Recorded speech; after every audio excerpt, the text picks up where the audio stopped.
Hi there, welcome to week 2 of my project DrMeetDB.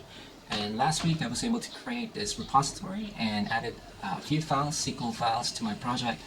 Now I'm using SQLAlchemy for week 2 to demonstrate CRUD operations. Let's head over to VS Code to see how it works. Okay, here I've added 3 files to this project: database.py, main.py, and models.py. So with SQLAlchemy, I'm able to map my tables or my Python classes to the tables. So with this database.py, I'm able to create an engine. So think of the engine as a bridge for Python to your database. So in order to communicate to that database, so you also need a session local, create that session maker through this code, and create the base class. So or the declarative base from here for all of your models. Next is to create that models.py here.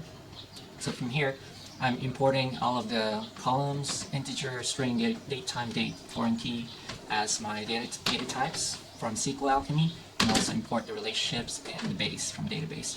So I've got 3 tables here called patient, doctor, and appointment, just like before, as you can see here. So this is the equivalent code in MySQL, alright, or SQL. So let's head over back to this code. So this is a Python class or our model, patient model. And this is the name of the table name, patients. We also have the same thing here for doctors, table name doctors, and table name appointments. So pretty much we have some similarities in the code here. So we define the columns or the attributes of this class, which is patient ID, first name, last name, date of birth, email, and mobile. And this one below here is just a way to create a relationship to our appointments table down below here. Same goes with doctor table. So the only difference is this table has specialty, and also I think that's the only difference. And the appointment has an appointment date, which is the date time column. So pretty much, so this has been set up for this database to create a relationship through the patient ID and the doctor ID.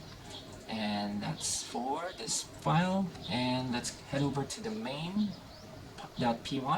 This is the entry point of our program, and we walk you through it. So from database, import base, engine, and session local here. So we have all the imports here, and all the tables are imported, as well as date time from date time. And now this line here actually drops the table before we recreate it, so that I don't have to delete the data in the table every once in a while.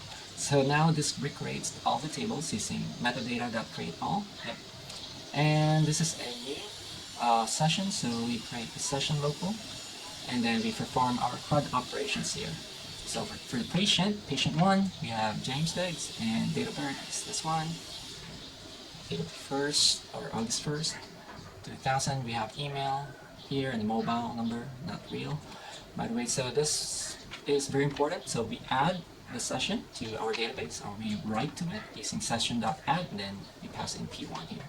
And then session.commit to save the transaction in our database. So same thing happens with doctor as well. So D1 this time, that's Dr. Lynn Ramos, and a cardiologist, and that's her email. We also add that to the database and commit it as well.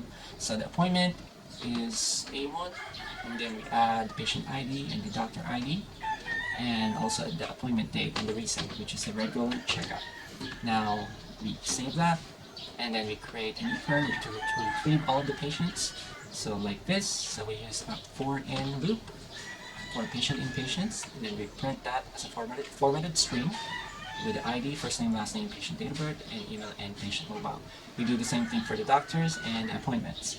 Now we inserted a new patient here, so that's called P2, which is Emily Smith, and we saved her details, and we also updated her email from single L to 2 L's for Emily.Smith, and printed that to the console. And we printed everything here in the console, okay, patients, after adding the new patient, and then we inserted a new doctor, Dr. Mark as well, and we saved his details and printed that to the console. Lastly, we deleted Dr. Mark as soon as we created him. So that's pretty much it, and then make sure to close the session like this, session.close. Without further ado, let me show you how it looks like when we run the file. So we type in Python main.run, and that's it. So this is the result. So, and hopefully that actually makes sense. So we see that the doctor was deleted here, Dr. Mark Johnson. And pretty much, thank you so much for watching. Hope you enjoyed this video. Bye.